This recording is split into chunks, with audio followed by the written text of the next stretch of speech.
Let's have another round of applause for the little Jab Mocha Jumbies. Wow.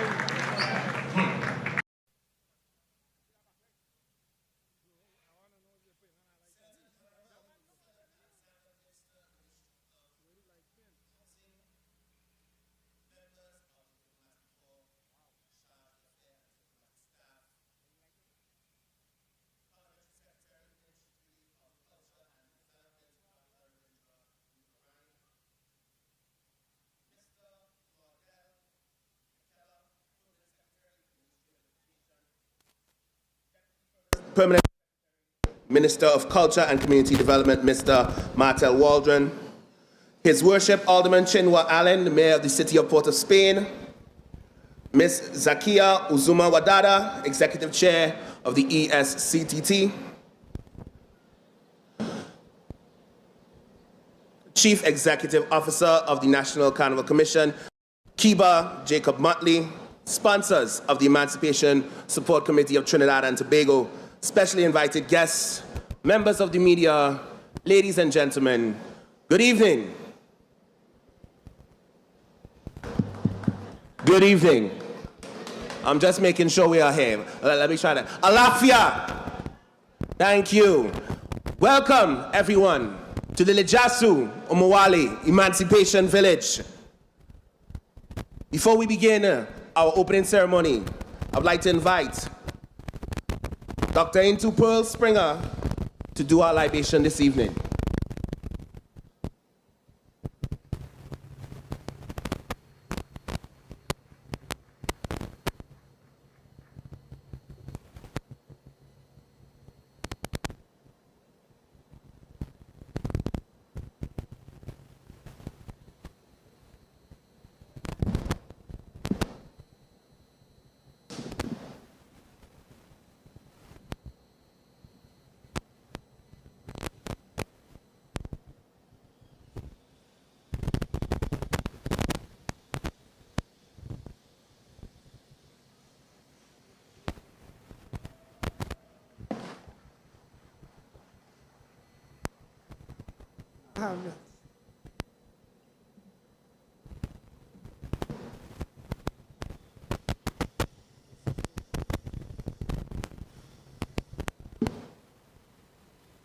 We give praise and thanks.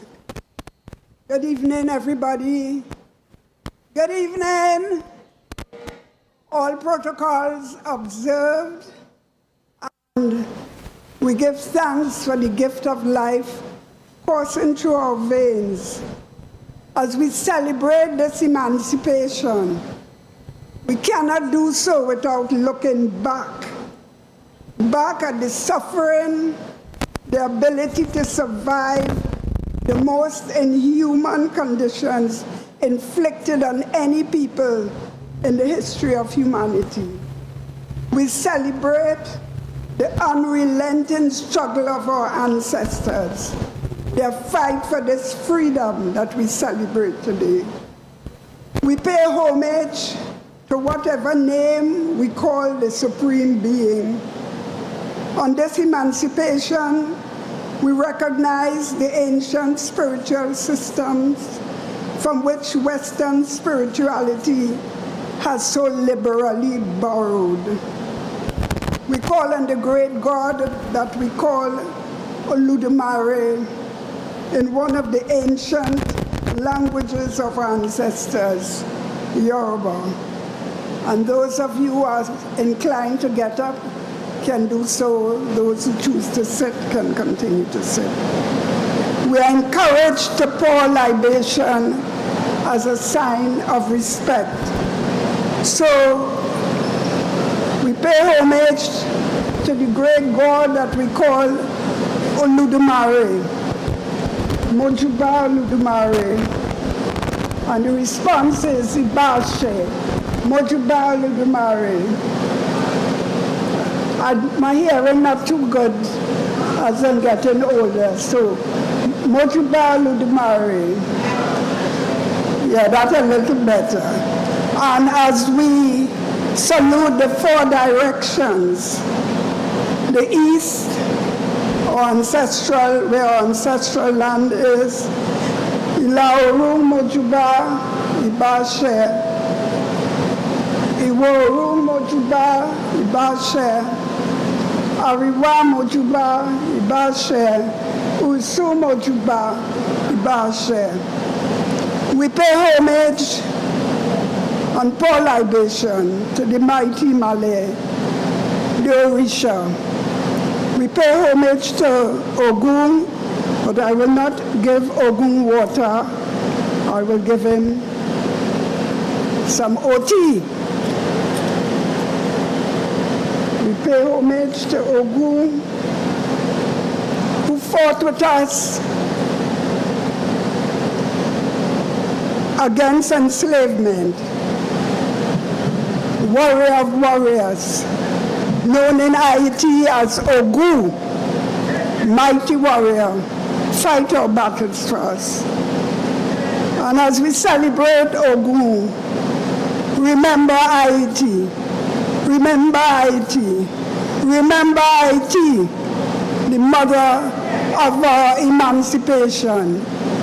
And we remember all those warriors, Dessalines, Toussaint, Cecile Fatima, Boukman, Macandal, Christophe. We remember them. We remember them. And we feel the pain of the way that the pain of Haiti is ignored by the rest of the Caribbean. We pay homage to Shango, the patron Imale of Trinidad and Tobago. His name is so powerful that it alone carried our belief system for centuries, for we were known as Shango people. Mojuba Shango, Mojuba Ogun. And we pay tribute to the feminine essence. Mama Oshun, beautiful, sweetness, but fierce warrior. Never underestimate the female power for nurturance as well as warriorhood. We pay homage to the mother of the earth, Maile. We ask her pardon for when we abuse her, when we pollute her. We recognize that this Emancipation Village is in this place that we call the Savannah, which was once a plantation where our ancestors worked, where our ancestors were enslaved. And remember those ancestors. Bogboy Gung and Beleselu de Mare. Bogboy Gung and Beleselu de Mare. Bogboy Gung and Beleselu de Mare. All the ancestors who are seated at the feet of God.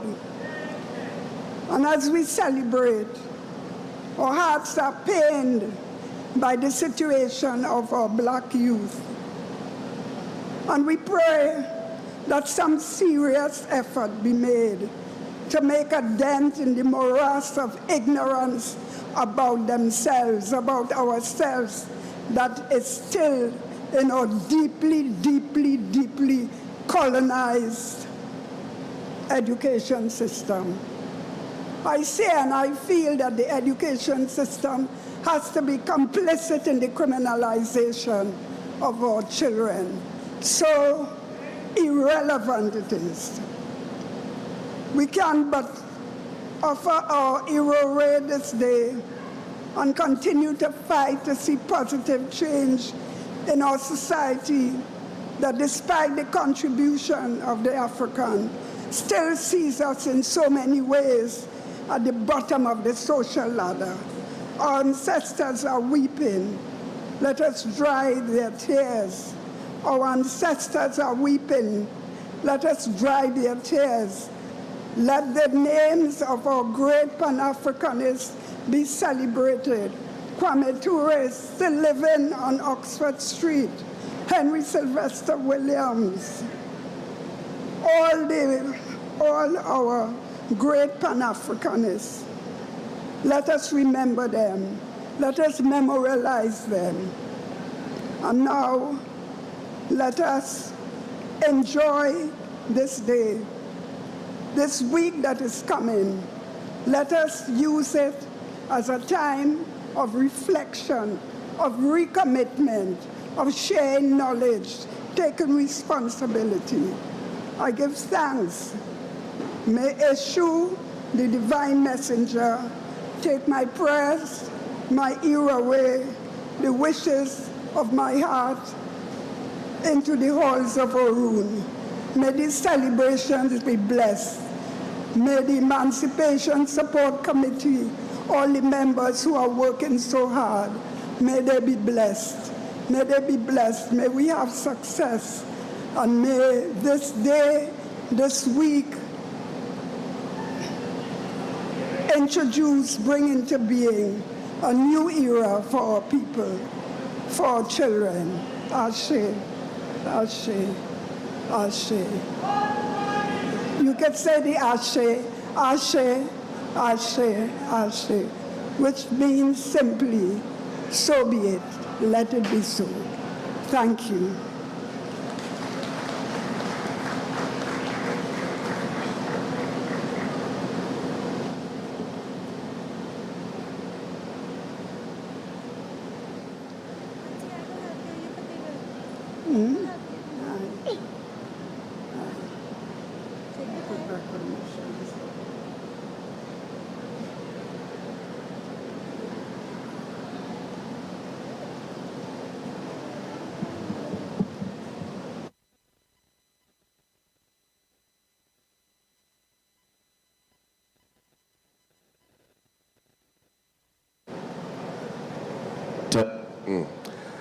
Thank you, Dr. Springer. One more time, Ashe.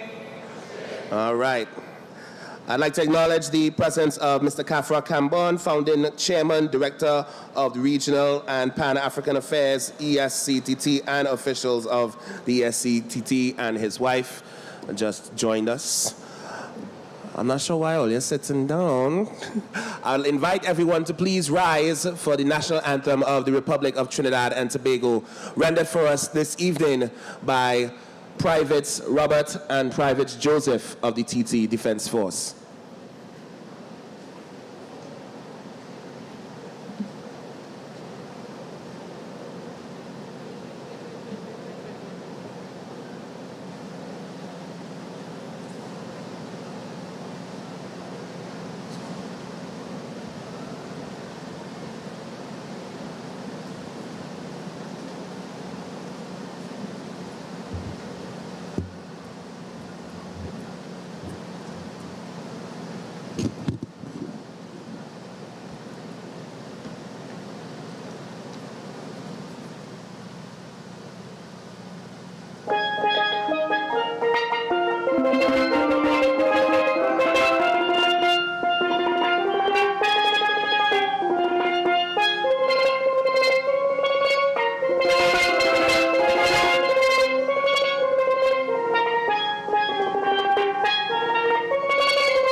Thank you, Privates.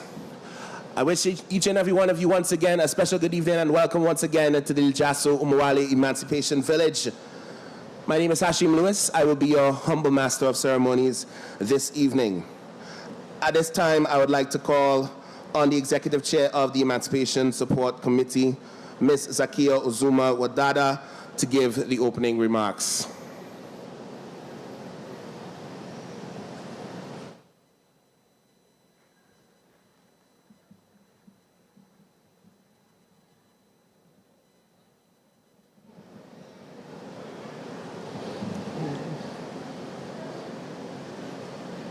Greetings, everyone.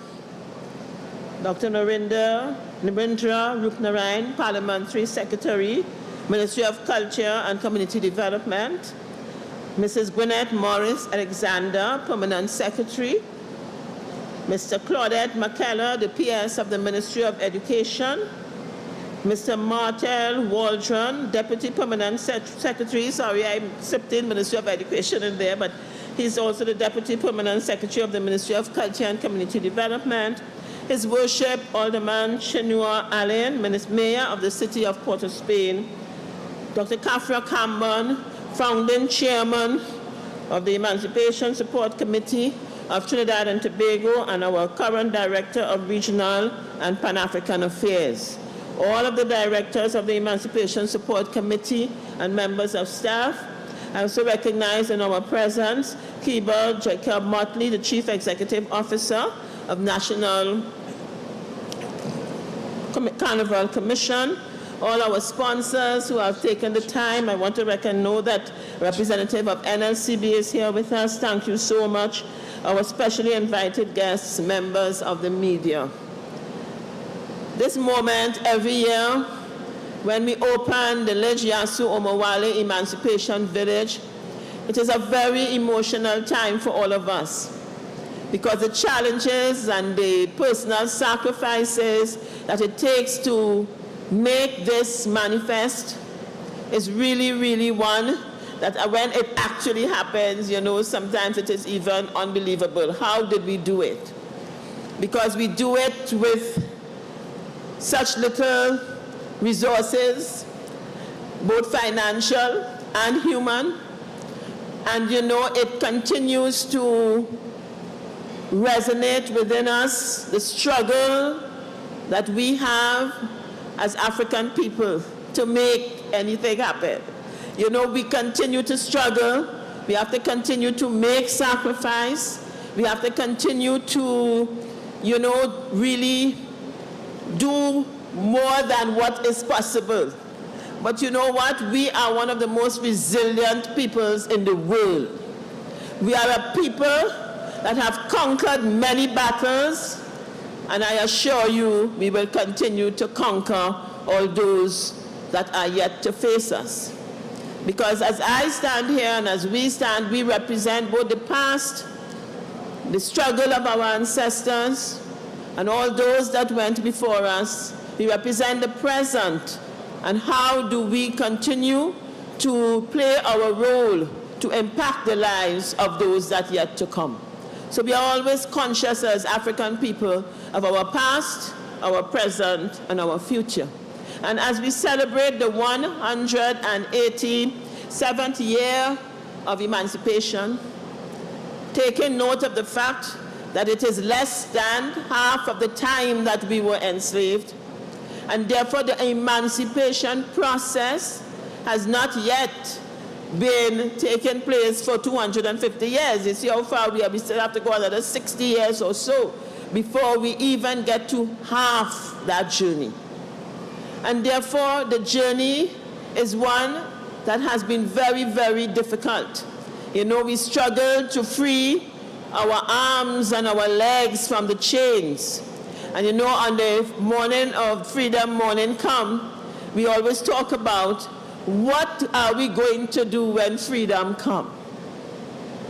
What are we going to do when freedom comes? Because at the point when we were told that we were free, we had no land, we had no resources, we were deprived of our language, we were deprived of our spirituality, We were deprived of our culture. And therefore, what were we going to do when that freedom came? Look at the point from which we had to begin. And those that enslaved us were well rewarded. So we must always remember from whence we came and the history of our peoples, because it continued to impact our lives and who we are today. And this is why at this point of the emancipation process, you keep hearing the words reparation and decolonization, because this is where we are. We are ready now to claim what is due to us. We are ready now to face the repairing of our minds, the repairing of our psyche, the repairing of the trauma that has taken us from generation to generation and continue to manifest itself in the lives of our young ones. And we know that this reparatory process cannot take place without decolonization. Because when we became independent, all we did was change the leaders and continued the same colonial system that oppressed us. And up to today, there are still institutional racism because of that colonial legacy. We still suffer from a psyche that so many of us still think that we are not as good as. So many of our children, when they go to school, they are introduced to themselves as African people as slaves. We don't even use the word enslaved persons. So we tell our African children, when we first introduced them in history, that they were slaves. There's no talk about the pre-enslavement magnificence of our history, the magnificence of our people, the amazing contributions that we have made to the development of our society. And therefore, as we continue in this process of emancipation, we have to understand that if we do not take the decision to decolonize our spaces, our minds, our education, how we fly, how we trade, how we travel, all of those things still impact our lives and not in a positive way.